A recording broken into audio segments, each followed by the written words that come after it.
Igreja do Senhor, boa noite, graça e paz, amém? Glória a Deus. Vocês são privilegiados por ter os pastores que tem, amém? O pastor Jimmy, eu tive, como ele falou, a honra de conhecê-lo, um homem de Deus.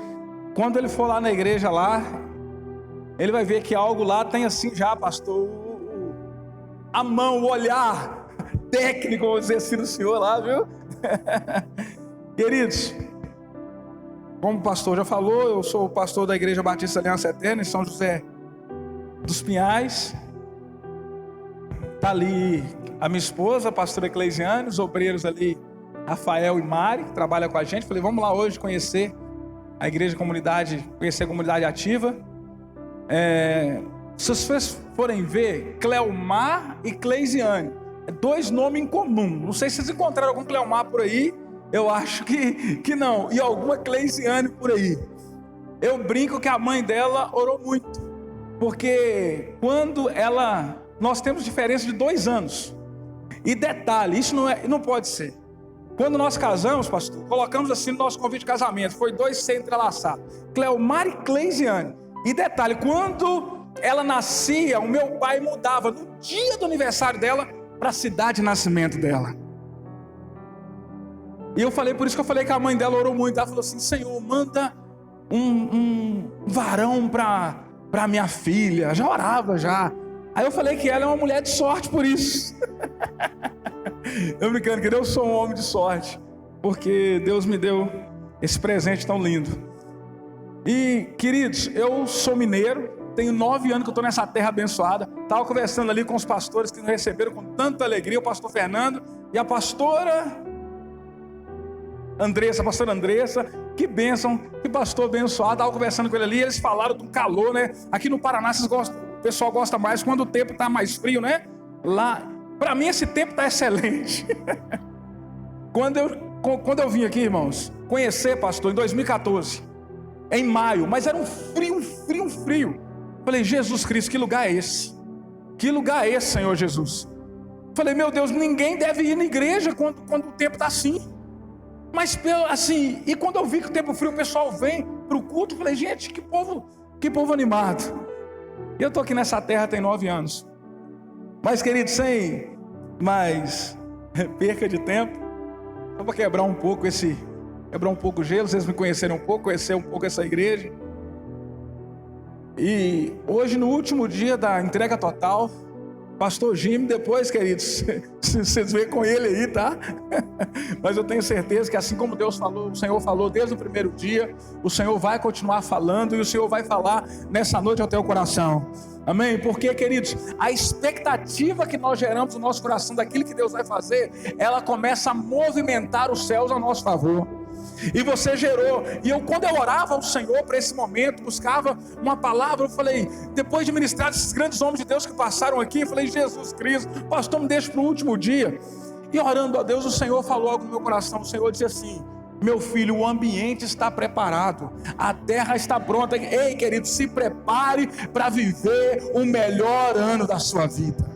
O ambiente está pronto, foi isso que o Senhor falou no meu coração, que o ambiente está pronto para os milagres, que o ambiente está pronto, querido, para o avivamento, o ambiente está pronto para a prosperidade, os céus estão abertos sobre esse lugar. Isso o Senhor falou no meu coração, meu filho, o ambiente já está preparado. Queridos, eu quero ministrar uma palavra nessa noite, e o tema dessa palavra: quem entrega tudo está pronto para viver o sobrenatural. Diga para essa pessoa assim, você está disposto a entregar tudo? Diga para ele então, se prepara. Eu queria ler um texto das Escrituras com os irmãos, que está no Evangelho de Lucas, no capítulo 5. Evangelho de Lucas, no capítulo 5.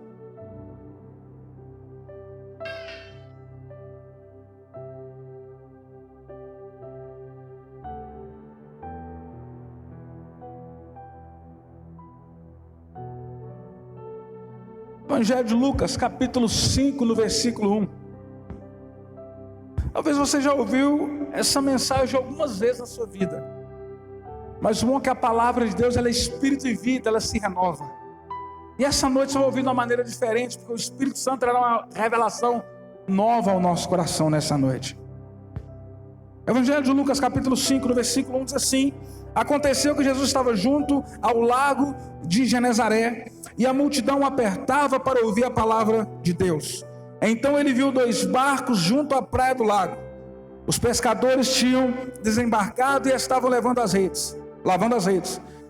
Entrando num dos barcos, que era de Simão, Jesus pediu-lhe que afastasse um pouco da praia. Assentando-se no barco, ensinava as multidões. Quando acabou de falar, Jesus disse a Simão: leve o barco para o lugar mais fundo do lago, e então lancem as redes de vocês para pescar. Em resposta, Simão disse: mestre, havendo trabalhado toda a noite, nada apanhamos, mas sob a sua palavra lançarei as redes. Fazendo isso, apanharam grande quantidade de peixe, e as redes começaram a se romper. Então fizeram sinais aos companheiros do outro barco, para que fossem ajudá-los. E foram encheram ambos os barcos, a ponto de quase afundarem. Vendo isso, Simão prostrou-se aos pés de Jesus, dizendo: Senhor, afasta de mim, porque sou pecador. Pai, amigo Espírito Santo, essa é a palavra do Senhor. Pai, eu não quero ser nada mais nessa noite além do que um instrumento do Senhor.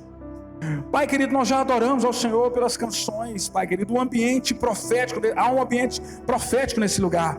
Espírito de Deus, que eu seja apenas um instrumento do Senhor nessa noite, nada mais além do que isso, no nome de Jesus. Meus irmãos, esse texto, querido, é um texto tão conhecido, é um texto que Jesus, ele está ainda no início do seu ministério e no levantar dos seus discípulos. E quando nós olhamos para esse texto, querido, Pedro, um dos personagens bíblicos mais intrigantes, um dos personagens bíblicos que mais você vê, ele expôs os seus sentimentos, o que estava no coração dele. Jesus vai até Pedro e pega o seu barco emprestado e ministra ali a multidão. E depois Jesus diz assim para Pedro: pega o teu barco agora, vai para o alto mar e lança a rede. Irmão, você consegue imaginar Pedro, um profissional da pesca, e Pedro cansado, queridos, cansado que pescou toda noite, e Pedro olha para Jesus e fala assim: mestre, eu estou cansado, eu pesquei a noite, nada, nós não pescamos nada, não apanhamos nada, mas sob a sua palavra eu vou lançar a rede. Pedro ainda não tinha a revelação completa de quem era o Cristo, mas ele entendia que era um profeta que falava com ele. Ele disse assim: eu sei que há um poder sobre as tuas palavras, e eu vou lançar a rede. E quando Pedro lança a rede, queridos, o barco quase vai afundar, porque são muitos peixes, e as pessoas que estão em volta, o dono dos outros barcos, tem que correr. A primeira coisa que eu quero falar para você essa noite é: entenda que quando a bênção te alcançar, ela vai pegar quem está à tua volta. Quando a bênção te pegar, ela vai alcançar quem está perto de você. Irmãos, mas aqui há um início de um aprendizado. Pedro agora, e Jesus diz para ele, depois que ele fica espantado com Cristo, ele diz assim: eu não sou digno de ficar perto do Senhor. Jesus falou assim: Pedro, só está começando, que eu vou fazer de você pescador de homem. Irmãos, entenda algo nessa noite. Pedro, queridos, ele começa agora a caminhar com Jesus. Ao início da nossa caminhada é chamado o aprendizado. Pedro começa a aprender andando perto de Jesus. Eu não sei quanto tempo você está aqui nesse ministério, se você está visitando hoje, ou se você já caminha aqui, em qual fase que você está, mas eu quero dizer uma coisa: espera o tempo do Senhor, porque o tempo da honra está chegando, e o tempo da honra vem na caminhada, querido. Pedro agora ele anda com Cristo, e eu quero resumir aqui algumas coisas. Pedro, ele vê alguns milagres acontecer. Jesus, ele cura a sogra de Pedro, ele vai lá curar a sogra, ela estava febril, mas ele também vê Jesus ressuscitar o filho da viúva da cidade de Naim, ele vê Jesus manifestar a ressurreição. Queridos, Pedro vê Jesus curar Bartimeu. Pedro vê Jesus curar um homem que 38 anos estava perto de um tanque, chamado tanque de Betesda. Ele começa a ver, ele começa a ficar espantado. E eu fico imaginando uma conversa dele com os demais discípulos, dizendo assim: cara, ele é um fenômeno. A admiração de Pedro por Cristo. Eu estava conversando com o pastor Fernando ali, eu acho isso lindo, queridos. A admiração que ele tem pelo pastor Jim, com o olhar que ele fala da paixão por essa igreja, o olhar de paixão, de alegria, de falar da igreja, de falar dos pastores. Isso é muito lindo, irmãos. Pedro agora ele começa a viver tudo isso, porque ele está perto de Jesus. Ele vê coisas que os demais discípulos não viram, porque ele estava perto. Entenda uma coisa: você quer crescer, tem que estar perto. Quer avançar, tem que estar perto, querido. Irmãos, em Mateus capítulo 17, Pedro vê algo muito lindo, chamado Monte da Transfiguração. A Bíblia fala que desce ali Moisés, Elias, e o rosto de Jesus brilha como o sol, e Pedro fica impactado olhando aquilo. Pedro, ele está vivendo os melhores dias da tua vida. Sabe por quê, irmãos? Porque ele decidiu entregar tudo. Entenda isso. Porque quando nós pegamos, teve um jovem que, quando Jesus está ministrando, chamado jovem rico, ele chega próximo de Jesus e fala assim: bom mestre, o que eu preciso fazer para herdar a vida eterna? Jesus, olhando para ele, Jesus falou para ele sobre os mandamentos: não matarás, não roubarás. E foi falando, ele falou assim: tudo isso eu tenho feito desde a minha mocidade. E a Bíblia diz que Jesus, olhando para aquele jovem, o amou e disse para ele assim: só te falta uma coisa, pega o que você tem, dá para os pobres, vem e me segue. O que Jesus falou para esse jovem, ele só falou para os 12. Ele não falou para o endemoniado de Gadara em Marcos 5. Ele não falou para a mulher do fluxo de sangue em Lucas 8:43. Porque para o endemoniado de Gadara, quando ele está em perfeito juízo, ele quer seguir Jesus. Jesus diz assim: não, volta para sua família. Mas para esse jovem, Jesus faz uma proposta irrecusável, dizendo assim: vem e me segue. Jesus chamou ele para fazer parte do seu grupo seleto. Mas a Bíblia diz que aquele jovem se entristece e vai embora, e nem ouve o restante da história. E no restante da história, Jesus... E aí Pedro, de novo, entra em cena e diz assim: Senhor, mas nós largamos tudo. Aí Jesus diz assim: aquele que tiver largado pai, mãe, tudo por amor de mim, ainda nessa vida receberá 100 vezes mais. Deixa eu dizer algo para você, querido. Deus tem algo para você nessa vida, irmãos.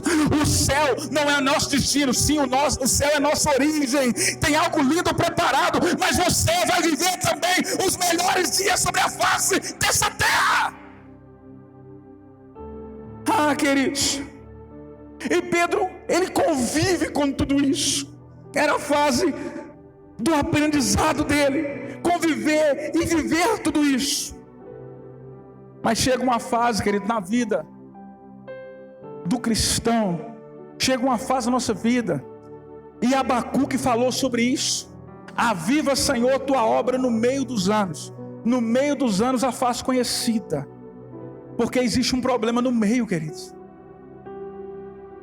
Nós estamos começando um ano, mas existe um problema no meio. Começamos animados, começamos cheios de expectativas, cheios de projetos, cheios de sonhos, mas no meio da caminhada alguma coisa nos cansa, e a gente começa a falar assim: será que vale a pena estar numa célula? Será que vale a pena estar nos cultos? Será que vale a pena mesmo entregar tudo para seguir, para servir Jesus? E nós começamos a entrar num conflito interno conosco, porque é um problema no meio. Porque, queridos, chega um momento no discipulado de Cristo que ele dá uma palavra dura para a multidão, e a multidão começa a ir embora. E quando a multidão vai embora, Jesus olha para os discípulos, inclusive para Pedro, e diz assim: vocês também não querem ir? E Pedro se levanta no meio dos 12 assim: ah, Senhor, para onde iremos nós? Se só tu tem as palavras de vida eterna, eu não tenho outro caminho para seguir. Mas você vê, queridos, que algumas atitudes que Pedro agora não deveria tomar, ele começa a tomar, queridos. Porque Jesus começa a falar acerca da sua morte, e ele diz assim: Senhor, eu estou pronto a morrer contigo. Eu estou pronto para tudo. Ei, meu irmão, entenda uma coisa: existe um problema. Sabe qual foi o problema de Adão lá no Éden? O problema de Adão é que Adão nasceu grande. O problema de Adão, que ele achava que não precisava aprender mais nada. O problema, querida, é quando nós achamos que estamos grandes demais e que não precisamos mais. Entenda uma coisa, irmãos. Ei, querido, você pode crescer o quanto você crescer, mas nunca deixe a sua cobertura, nunca deixe a casa, meu irmão. Nós temos que ser como o terebinto. O terebinto, primeiro ele cresce para baixo, para depois crescer para cima. Esse ano você quer receber algo especial da parte de Deus? Entrega tudo. E quando digo entregar tudo, faça o centro de treinamento, se envolva com a vida da igreja, se disponha, se entregue por total. Pedro agora estava muito seguro de si. Ele estava muito seguro, ele tinha tido muita experiência com Cristo. Ah, querido, Pedro andou sobre as águas. Que fantástico isso. Se é o Senhor, diga que eu vou até o encontro. E Jesus chama. Queridos, ele era louco, Pedro era louco. Ele começa a andar sobre as águas. Mas chegou um tempo na vida dele que ele falou assim: olha, eu estou pronto. E aí, querido, começa um problema na vida de Pedro. Eu estou pronto, Jesus. Jesus fala: não, você vai me negar. Queridos. E nós conhecemos a história. Nós conhecemos o tempo da negação, essa fase de Pedro. Meu irmão, não saia de onde Deus te plantou. Não saia do lugar do propósito. O livro Uma Vida com Propósito, Rick Ryan diz que a maior tragédia da vida não é a morte. A maior tragédia da vida é viver uma vida sem propósito. Não saia do lugar do propósito. Se você ler Lucas capítulo, a partir do capítulo 22, vai dizer que Pedro começou a seguir Jesus de longe. Quando agora Jesus está passando por um julgamento injusto, e eles olham para Pedro e dizem assim: peraí, é você que estava com ele. Ele diz assim: não, eu não conheço ele. Deixa eu te dizer uma coisa, querido. O nosso jeito de falar nos denuncia. O nosso jeito de ser nos denuncia, querido. Entenda uma coisa: quem já pisou no Santo dos Santos, em outro lugar não sabe viver. Quem já provou o dom de Deus, não tem como tentar fugir disso. Mas Pedro tentou fugir. Quando nós olhamos para esse jovem que eu disse, o jovem rico, depois a Bíblia não menciona ele mais. Sabe por que a Bíblia não menciona ele mais, querido? Porque ali ele decide colocar um ponto final da história dele com Cristo. Pedro, ele nega. Pedro, ele sai em desespero. E agora o que eu vou fazer? Porque ele achou que ele estava pronto, querido. E é nesse momento que Pedro começou a se perder. Mas nós conhecemos a história e sabemos que Jesus não desistiu dele. Deixa eu te dizer uma coisa: Deus não desistiu de você. Deus não desistiu dos teus sonhos. Deus não desistiu do projeto que Ele colocou dentro do teu coração. É lindo ver a fase do arrependimento de Pedro. E essa fase, querido, do arrependimento, é aquela fase que o vinhateiro, o dono da vinha, quando ele disse assim, aquela figueira falou: vou cortar, porque ela está no meio, ela cresceu de uma forma errada, no meio errado. E às vezes nós pensamos assim: será que eu estou no lugar certo? Será que eu estou fazendo a coisa certa? Ah, mas o dono da vinha que não desiste assim: eu vou investir, eu vou cavar em volta, eu vou tirar as raízes que não estão boas, mas eu vou investir, me dê mais um ano. Ei, querido, Jesus olhou para Pedro e falou: eu não vou desistir dele, eu vou investir na vida dele, eu vou investir na trajetória dele. Teve alguém que não desistiu de você, teve alguém que não desistiu da tua história, teve alguém que não desistiu dos teus projetos. Ah, meus irmãos, mas passada a fase do aprendizado, passada, querida, a fase da negação, passada a fase do arrependimento, agora nós vamos conhecer um novo Pedro. Um novo Pedro que agora Jesus disse assim: Pedro, tu me amas? Aqui Jesus falou sobre 3 amores com Pedro. ele falou sobre o amor ágape, o amor eros e o amor filéu. Quando ele disse a primeira vez, Pedro, tu me ama, ele está perguntando para Pedro assim, tu me amas como um homem ama uma mulher? Querido, hoje, eu estou vendo aqui que o pastor Jim é pastor raiz, porque quando eu vi que ele cantou no Deus Maior, eu falei, ei gente, que canção linda.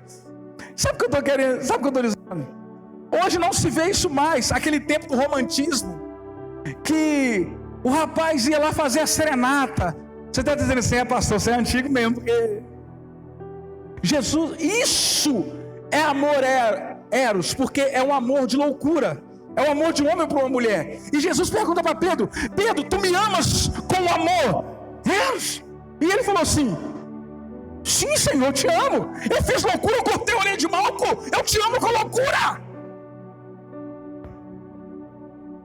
E ele disse assim, Pedro, tu me ama como filéu? Ele disse assim, e aí ele começa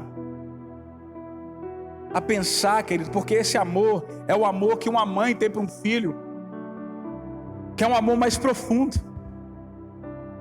que uma mãe deixa de se alimentar para alimentar o filho, ela deixa a própria vida para dar vida para o filho. Por isso que Pedro, ele baixa o tom de voz e fala assim, sim Senhor, tu sabes que eu te amo. E aí Jesus falou assim, e você me ama com amor ágape, porque o amor ágape é o amor de Deus para com o homem. É um amor que não pede nada em troca, Deus nos ama e pronto. Independente daquilo que eu fiz, que você fez, Deus nos ama e pronto. Por isso Pedro abaixa a cabeça e fala assim, mas como é que eu posso amar com esse amor? Mas ele disse assim, sim Senhor, tu sabes que eu te amo. Jesus falou assim, agora você está pronto. Agora você está disposto a dar tudo. Agora eu estou vendo, Pedro, que agora você está disposto a entregar tudo. E nesse momento, então, Pedro, estou dizendo para você, cuida das minhas ovelhas. Deixa eu te dizer uma coisa, querido. Ei, é o ano da entrega total. Você quer receber o tudo de Deus, você precisa dar o teu tudo para o Senhor também. Se você quer receber algo que você ainda não recebeu, você precisa fazer algo que você ainda não fez. E agora esse Pedro está pronto, é outro homem. E Jesus dá uma palavra que está em Atos capítulo 1, versículo 8, diz assim, fique em Jerusalém, até que do alto seja revestido de poder, para ser minhas testemunhas, tanto em Jerusalém, Judeia, Samaria e até o confim da terra. Você quer ser cheio de Deus, permaneça em Jerusalém. Jerusalém fala dessa casa, fala do lugar do início. Ei meu irmão, para crescer tem que permanecer em Jerusalém. E agora Pedro está pronto. A Bíblia fala que em Atos 2 o Espírito vem como línguas repartidas e pegou todos aqueles que estavam reunidos ali. E agora eu vejo um novo Pedro. Atos capítulo 3, a Bíblia diz que ele está subindo ao templo chamado Formosa, ele, João, e tem um homem ali pedindo esmola. E aquele homem olha e diz assim, me dá alguma coisa. É estranho a fala de Pedro, porque Pedro diz assim para aquele homem, eu não tenho prata e nem ouro. Mas se nós estudarmos a igreja de Atos, eles tinham tudo em comum, eles entregavam tudo que tinha, davam suas propriedades. A igreja estava crescendo, estava avançando de uma maneira extraordinária naquele tempo. Como é que a igreja não tinha, como é que Pedro não tinha condição de dar uma moeda, de dar uma esmola para aquele homem na Porta Formosa? Se a igreja naquele tempo, as pessoas tinham tudo em comum, eles davam os seus bens, eles entregavam tudo. Como Pedro não tinha como dar uma moeda para aquele homem? Sabe por quê, queridos? Em outras palavras, Pedro estava dizendo assim, eu não vou te dar aquilo que todo mundo está te dando, mas que não muda a tua vida. Eu vou te dar algo que as pessoas não estão te dando, mas que eu tenho, que pode mudar a tua história. Por isso que ele diz assim, olha para mim, eu não tenho prata nem ouro, mas o que eu tenho eu te dou, em nome de Jesus, levanta e anda. Nós temos algo que as pessoas não têm, querido. Você tem algo que nem todos têm. Deus te entregou algo que nem todos têm, querido. Irmãos,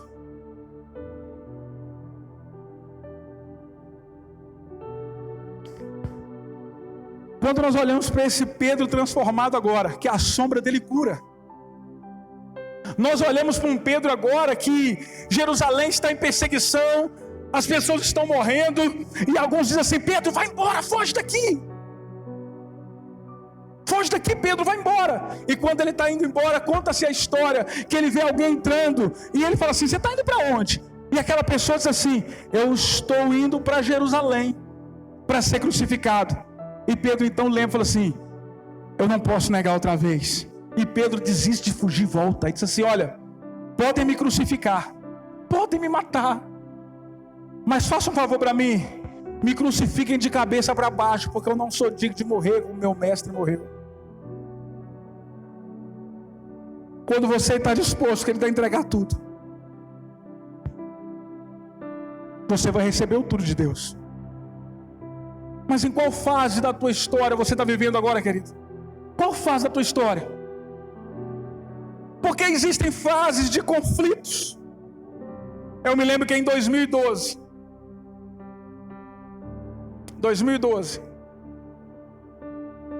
nós estávamos vivendo um tempo difícil no ministério.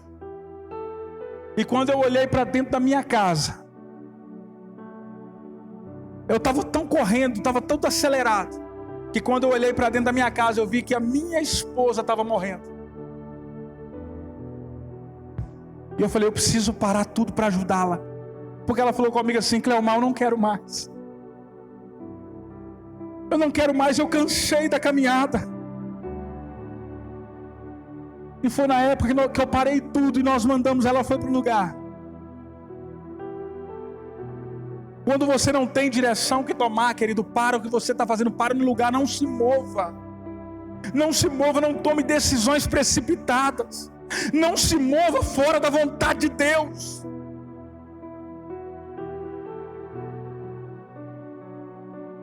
E ela conta que um dia ela estava orando ao Senhor e ela viu uma borboleta. E uma borboleta começou a voar perto dela. E quando aquela borboleta voava, o Senhor disse para ela assim: olha, Cleisiane, você conhece o processo da borboleta? Antes dessa borboleta ser uma linda borboleta, ela é uma largata. Ninguém quer levar uma largata para casa. Já viu alguém falar assim: eu vou levar uma largata para casa, ela é tão bonitinha, eu vou guardar ela lá em casa? Ninguém faz isso.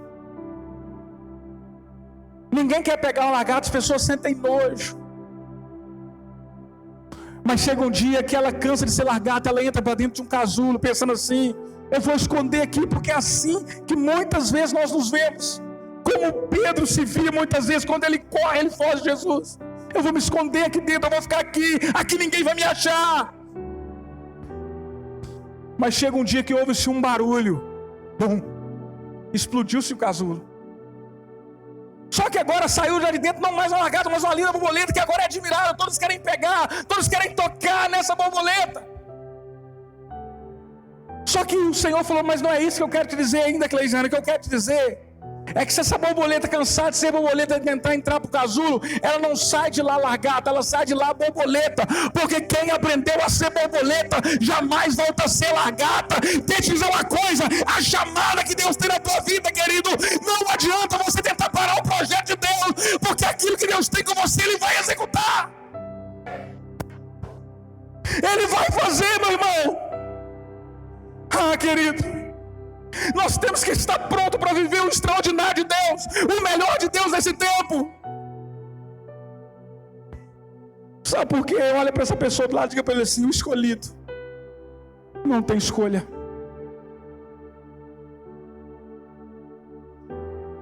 O chamado de Deus vai te pedir tudo, meu irmão. Muitas vezes até a nossa própria vida. Eu não sei como você entrou aqui. Eu orei para essa noite, e o Espírito de Deus fala ao meu coração de muitas pessoas aqui que entraram nesse início de ano sem uma expectativa, desanimado, mas é noite de você entregar tudo. É noite de você deixar tudo no altar. É noite de você deixar tudo diante do Senhor. Eu larguei tudo para servir o Evangelho.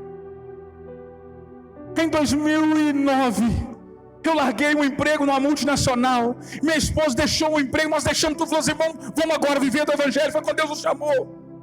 Eu estava muito bem, querido. Eu não vim tentar a vida no Evangelho. Eu estava muito bem. Mas quando o Senhor me chamou, deixei tudo. E eu me lembro como se fosse hoje. Eu aguardava uma reunião com o pastor, presidente, fazendo assim: olha, estamos assumindo. E aí o meu telefone tocou. Sabe aquele dia que você não quer receber aquela notícia? Sabe o dia que o teu telefone toca e você não queria que ele tivesse tocado naquele dia? Que parece que abre o chão abre diante da gente. E aí a gente começa a nos sabotar e querer dar desculpa para não cumprir o propósito de Deus. Eu estava pronto, estava ali, estou pronto agora. Vou assumir agora, eu vou pro evangelho, eu vou viver do evangelho feliz. E meu telefone toca. E o médico disse assim: Cleomar, você podia vir no meu consultório. E aí eu passei o telefone para Cleijane, para atender uma outra ligação do telefone. Eu falei: conversa com o doutor aqui, Cleijane está acompanhando. E uma irmã da igreja me ligou, que eu estava começando a ir lá. E eu conversando com a irmã, e aquele doutor disse assim para minha esposa: eu preciso que vocês venham no meu consultório. Ela falou: doutor, pode falar por telefone. Ele falou: não, eu preciso conversar com vocês pessoalmente. Ela falou: doutor, nós estamos preparados para ouvir o que o senhor vai falar. Pode dizer. Ele disse assim: se vocês quiserem ser pais, vão adotar, porque é impossível.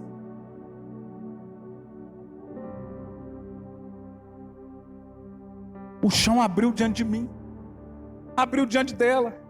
E essa irmã falando assim: pastor, eu comprei um carro. E eu chorando com ela, dizendo assim: que bênção, minha irmã. Mas eu estava chorando já, porque eu estava para assumir o ministério. E naquele momento que chegou para mim: você não pode ser pai. E naquele momento veio aquela voz dizendo assim: e agora, vai assumir mesmo? O que você vai fazer agora? Meus irmãos, eu não sei aquilo que te paralisou, mas eu estou dizendo isso essa noite para dizer para você, querido, que mesmo com a dor, mesmo sangrando, eu falei assim: eu vou continuar pregando que Jesus cura. Eu vou continuar pregando que Jesus salva, que Jesus liberta, que Jesus restaura. Se o Senhor fizer, porque ainda eu acredito que serei vovô, porque o Salmo 128 diz que eu verei os filhos dos meus filhos e paz sobre Israel. Mas deixa eu dizer uma coisa: se não acontecer, eu vou entender uma coisa, querido. Se Deus fizer, se não fizer, se a porta abrir, mas se fechar, continua sendo Deus. Se a doença vier, se curado for, se tudo der certo, mas se não der, continua sendo Deus. Minha fé não está firmada nas coisas que podes fazer. Eu aprendi a te adorar pelo que é.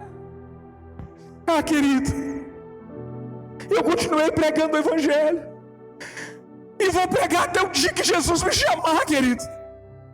E vou continuar declarando a bondade dele, meu irmão. Ei, querido, esteja disposto a entregar tudo para o Senhor. Esteja disposto a se doar no altar, querido, porque é nessas horas que nascem os heróis. Os heróis nascem em tempos de crise.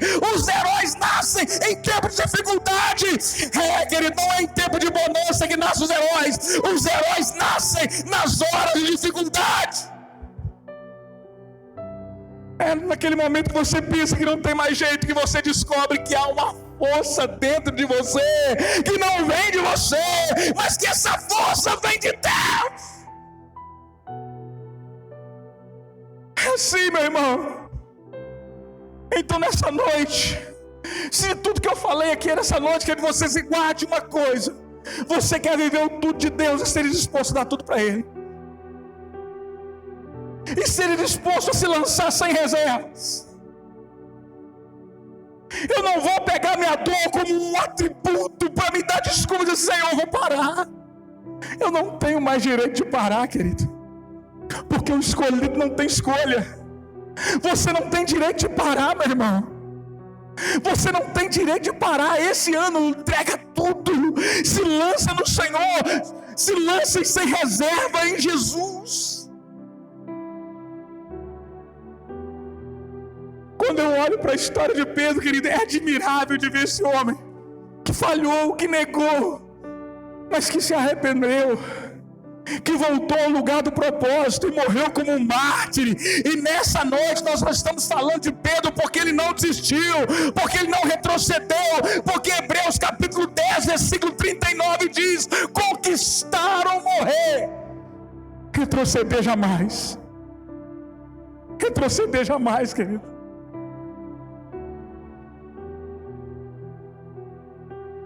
Esse ano que passou, o ano de 2023, foi um ano de tantos desafios, de tanta luta. Mas falamos assim, Senhor, nós vamos continuar. A minha esposa, nesse último ano, ela se acidentou dentro de casa. E uma cirurgia que seria simples, quando vão aplicar a anestesia dela, acertou algum vaso, segundo o médico falou lá, e essa anestesia subiu, e eles não conseguiam voltar ela. Uma cirurgia que é de 2 horas, demorou 6 horas e pouco. Mas quando eu olho e vejo ela sentada ali, sabe o que me alegra, querido, do meu coração? É saber que Deus está no controle de tudo. Deus está no controle da tua história, Deus está no controle da tua vida. Deus não perdeu o controle da tua vida. Teve um menino que ele estava dentro de um avião e veio, sabe, você que já teve no avião, sabe das turbulências, e teve uma turbulência naquele avião, um menino que estava ali, estava desenhando, e uma turbulência, as pessoas começaram a gritar preocupadas, e o menino desenhando, estava desenhando, ele continuou. E quando passou o momento da turbulência, um dos passageiros, não se aguentando de curiosidade, falou: menino, você não tem medo de avião? Ele falou: claro que eu tenho medo de avião. Não parece, porque teve essa turbulência, você estava aí desenhando e continuou desenhando com muita alegria. Aquele menino disse assim: porque o meu pai é o piloto desse avião, o meu pai é o melhor piloto do mundo, e meu pai não ia deixar esse avião cair. Ei, aquele que está no controle da tua vida não vai deixar esse avião cair. Não vai deixar cair, queridos.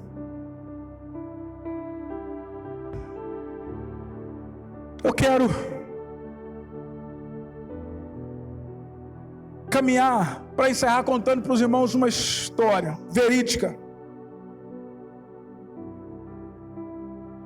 de um menino que muito alegre, chamado Júlio, e ele estava brincando de futebol com seu irmão adolescente, Ricardo. Ele falou assim: mano, sabia que eu te amo, cara? E o irmão falou assim: rapaz, para de falar isso, homem, não fica falando essas coisas não, para de falar isso daí. Ele disse assim: mas eu te amo. E ele correu para o pai, o senhor Jacó, falou assim: pai, você sabia que eu te amo? E o pai falou assim: menino, você tem que aprender que homem não fica dizendo essas coisas não. E ele correu para a mãe e falou: mãe, você sabe que eu te amo? A mãe falou assim: eu também te amo, meu filho. E naquele dia, naquela noite, aquele menino, você já viu, querido, acontece com os pais, acontece isso, dá um susto, né? De repente o pai e a mãe acordam no meio da noite e o menino está lá olhando para os dois assim. Quem já viveu isso sabe, né? E o senhor já acostou e falou: menino, o que você está fazendo aqui, menino? Você está passando mal? O que você tem? Vai dormir, menino. E o menino foi dormir. Amanhã você não vai acordar para a escola. E o menino foi dormir. E no outro dia todos correndo para ir para a escola, tomando café da manhã. E cadê o Júlio que não levanta? Então o senhor Jacó falou assim para o Ricardo: chama o teu irmão, falei ontem, fica acordado até tarde. Foi lá no quarto, esse menino sabe que foi, vai lá, acorda ele. E quando foram no quarto lá, chamou, o menino acordou. Pai, ele não acordou. E aí o pai disse: eu vou lá acordar esse menino, vou mostrar para ele como é que ele fica acordado até tarde. E quando tirou ali a coberta e tocou naquela criança, ela estava sem vida. E o senhor Jacó, que disse que o homem não chora, naquele momento ali ele descobriu que o homem chora. E ele começou a chorar, falou: meu filho. E eles acharam uma carta que ele me deixou escrita. Aquela carta dizia assim: olha, eu tive um sonho. E nesse sonho o papai do céu falou que ia me levar para morar com ele. Mas eu estou deixando essa carta aqui para dizer: mano, eu te amo. Pai, eu te amo. Mamãe, eu te amo. E eu guardo vocês no meu coração. Deixa eu te dizer uma coisa nessa noite, querido.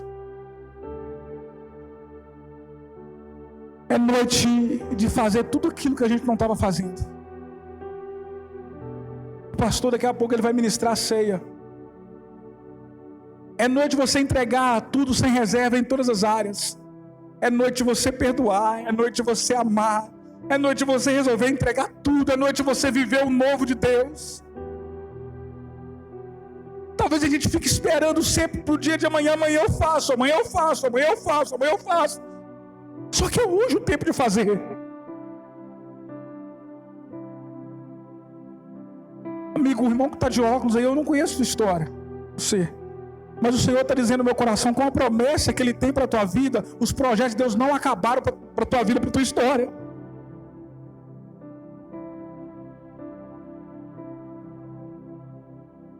É noite de se lançar no Senhor, querido. Você está disposto a entregar tudo hoje, querido? Porque foi isso que o Senhor ministrou no meu coração, que o ambiente estava pronto. Que o ambiente já estava preparado, querido. Você está aqui já uma semana, orando, buscando ao Senhor, recebendo palavra, recebendo direção. Só que amanhã você vai precisar pegar tudo isso que você viveu nesses dias aqui e falar assim: eu vou colocar tudo isso, eu vou viver tudo isso que o Senhor tem para mim. Tudo isso que o Senhor falou para mim. E entenda uma coisa, nunca esqueça da fonte, querido. Porque o balde nunca vai ser maior do que a fonte. Quando o balde enche, fala assim: eu não preciso mais da fonte. Não saia da fonte, querido. Não saia do lugar do propósito. Não saia da direção. Deus colocou sacerdote para dar direção, para dar destino para a tua vida. Então caminhe na direção que Deus tem colocado no coração dos seus pastores. Eu gosto de pregar, querido, eu gosto de avivamento, eu gosto de pular, mas essa noite o Senhor quer falar no interior do meio do teu coração, dizendo: é noite de esquadrinhar tudo aí, mexer em tudo aí dentro aí, e voltar ao lugar do propósito. Lembra de Elias, quando ele entra para dentro de uma caverna, veio um terremoto, Deus não estava no terremoto, Deus não estava no fogo, Deus estava na brisa suave, querido. Elias começa a dizer: eu não sou melhor que os meus pais. A Bíblia não descreve, mas provavelmente Elias tinha um problema de paternidade para ele dizer isso, porque falou: tá vendo, meus pais também errou, então eu não sou melhor que os meus pais. Aí sabe o que Deus fala para ele? Deus diz para ele assim: Elias, ainda tem muito o que fazer. Vai, unge Eliseu no teu lugar para resolver um problema de paternidade. Deus não resolveu o problema de paternidade de Elias, dizendo assim. Por isso que Malaquias diz que nesses últimos dias Deus vai converter o coração de pais aos filhos, dos filhos aos pais. Para resolver um problema de paternidade de Elias, Deus não manda Elias resolver com o pai dele. Deus manda Elias levantar um filho que é Eliseu para cuidar do filho. Então quem resolveu um problema de paternidade é tempo de cuidar de filhos. Para resolver esse problema você vai ter que cuidar de outro. Porque enquanto você chora com algumas dores, Deus cura as pessoas. Amém, querido? Eu posso orar por você essa noite? Eu posso liberar uma palavra sobre a sua vida nessa noite? É um novo tempo de Deus para esse ministério, para essa igreja. Vocês entraram no novo ano. Vocês entraram no novo tempo. Vocês viverão um tempo de avivamento. Vocês viverão um tempo de céus abertos sobre esse lugar. Um tempo de portas abertas. Eu falo isso no meu coração, que é um tempo de portas abertas. É um tempo de prosperidade sem limite sobre essa casa, sobre esse ministério. Mas primeiro Deus quer curar corações aqui essa noite. Tem uma canção que diz assim: não acabou, espalharam por aí que já terminou e que era o seu fim, mas não terminou. Enganou quem pensou que a história findou, se equivocou. Eu vou mostrar pra quem achou que terminou. Eu vou deixar pensarem que o projeto falhou. Eu vou chegar depois só pra impressionar que eu tô montando um contexto porque eu quero impactar. Eu já lhe aviso logo, não pense que morreu, que a história acabou ou que você perdeu. Eu vou entrar no ambiente pra operar. Coloque de pé, querido, com os olhos da fé pra se enxergar que ainda tem vida aí, e mesmo que o cenário diga que é o fim e as evidências digam que é para desistir, mas Deus está dizendo: ainda existe vida aí, ainda tem vida aí. Ei, deixa eu dizer uma coisa para você essa noite, meu irmão. Deus é especialista em começar pelo fim. O fim simboliza o começo de Deus. Deus é especialista em pegar aquilo que parece que estava acabado e levantar, meu irmão.